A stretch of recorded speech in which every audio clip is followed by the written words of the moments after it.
नाग पंचमी की सबसे प्राचीन कथा, जब नागदेव बने भाई। प्राचीन काल में एक जेठ जी के 7 पुत्र थे। सातों के विवाह हो चुके थे। सबसे छोटे पुत्र की पत्नी श्रेष्ठ चरित्र की विदुषी और सुशील थी, परंतु उसके भाई नहीं थे। एक दिन बड़ी बहू ने घर लीपने को पीली मिट्टी लाने के लिए सभी बहुओं को साथ चलने को कहा, तो सभी धलिया और खुरपी लेकर मिट्टी खोदने लगी। तभी वहाँ एक सर्प निकला, जिसे बड़ी बहू खुरपी से मारने लगी। ये देखकर छोटी बहू ने उसे रोकते हुए कहा, मत मारो इसे, ये बेचारा निरपराध है। ये सुनकर बड़ी बहू ने उसे नहीं मारा। तब सर्प एक और जा बैठा। तब छोटी बहू ने उसे कहा, हम अभी लौट कर आते हैं, तुम यहाँ से जाना मत। ये कहकर वो सबके साथ मिट्टी लेकर चली गई थी और वहाँ कामकाज में फंसकर सर्प से जो वादा किया था उसे भूल गई।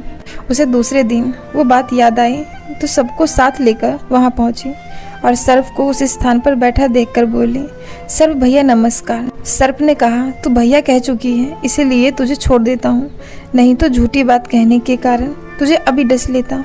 वो बोली, भैया मुझसे भूल हो गई, उसकी क्षमा मांगती हूँ। तब सर्प बोला, अच्छा तू आज से मेरी बहन हुई और मैं तेरा भाई हुआ, तुझे जो मांगना हो मांग ले। वो बोली, भैया मेरा कोई नहीं है, अच्छा हुआ जो तू मेरा भैया बन गया।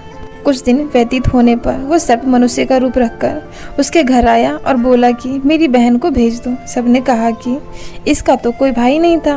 तो बोला, मैं दूर के रिश्ते में इसका भाई हूँ, बचपन में ही बाहर चला गया था।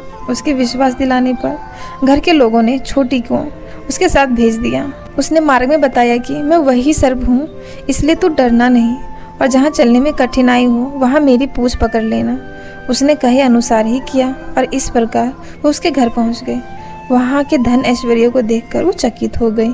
एक दिन सर्प की माता ने उससे कहा, मैं एक काम से बाहर जा रही हूँ, तो अपने भाई को ठंडा दूध पिला देना। उसे ये बात ध्यान ना रही और उसे गर्म दूध पिला दिया, जिससे उसका मुंह जल गया।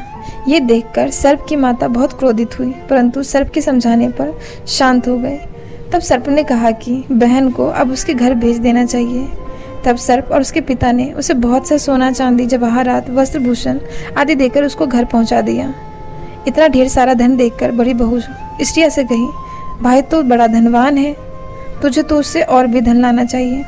सर्प ने ये वचन सुना तो सब वस्तुएं सोने की लाकर दे दी। ये देखकर बड़ी बहू ने कहा, इन्हें झाड़ने की झाड़ू भी सोने की होनी चाहिए। तब सर्प ने झाड़ू भी सोने की लाकर दी। सर्प ने छोटी बहू को हीरा मणियों का एक अद्भुत हार दिया था। उसकी प्रशंसा उस देश की रानी ने भी सुनी और वो राजा से बोली कि सेठ की छोटी बहू का हार यहाँ आना चाहिए। राजा ने मंत्री को हुक्म दिया कि उससे वो हार लेकर शीघ्र उपस्थित हो। मंत्री ने सेठ जी से जाकर कहा कि महारानी जी छोटी बहू का हार पहनेगी, वो उसे लेकर मुझे दे दो। सेठ जी ने डर के कारण छोटी बहू को हार मंगाकर दे दिया। छोटी बहू को ये बात बहुत बुरी लगी। उसने अपने सर्प भाई को याद किया और आने पर प्रार्थना की, भैया रानी ने हार छीन लिया है, तुम कुछ ऐसा करो कि जब वो हार उसके गले में रहे तब तक के लिए सर्प बन जाए और जब वो मुझे लौटा दे तब हीरो और मणियों का हो जाए। सर्प ने ठीक वैसा ही किया। जैसे ही रानी ने हार पहना वैसे ही वो सर्प बन गया। ये देखकर रानी चीख पड़ी और रोने लगी। ये देखकर राजा ने सेठ के पास खबर भेजी कि छोटी बहू को तुरंत भेजो। सेठ जी डर गए कि राजा ना जाने क्या करेगा। वो स्वयं छोटी बहू को साथ लेकर उपस्थित हुए। राजा ने छोटी बहू से कहा, तूने क्या जादू किया है, मैं तुझे दंड दूंगा। छोटी बहू बोली, राजन क्षमा कीजिए, ये हार ही ऐसा है कि मेरे गले में हीरो और मणियों का रहता है और दूसरे के गले में सर्प बन जाता है। ये सुनकर राजा वो सर्प वाला हार उसे देकर कहा, अभी पहन कर दिखाओ। छोटी बहू ने जैसे उसे पहना वैसे ही हीरो मणियों का हो गया। ये देखकर राजा को उसकी बात पर विश्वास हो गया और उसने प्रसन्न होकर उसे बहुत ही मुद्राएं पुरस्कार में दे दी।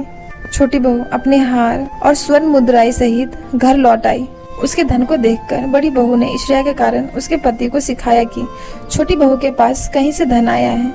ये सुनकर उसके पति ने अपनी पत्नी को बुलाकर कहा, ठीक ठीक बता, ये धन तुझे कौन देता है। तब वो सर्प को याद करने लगी।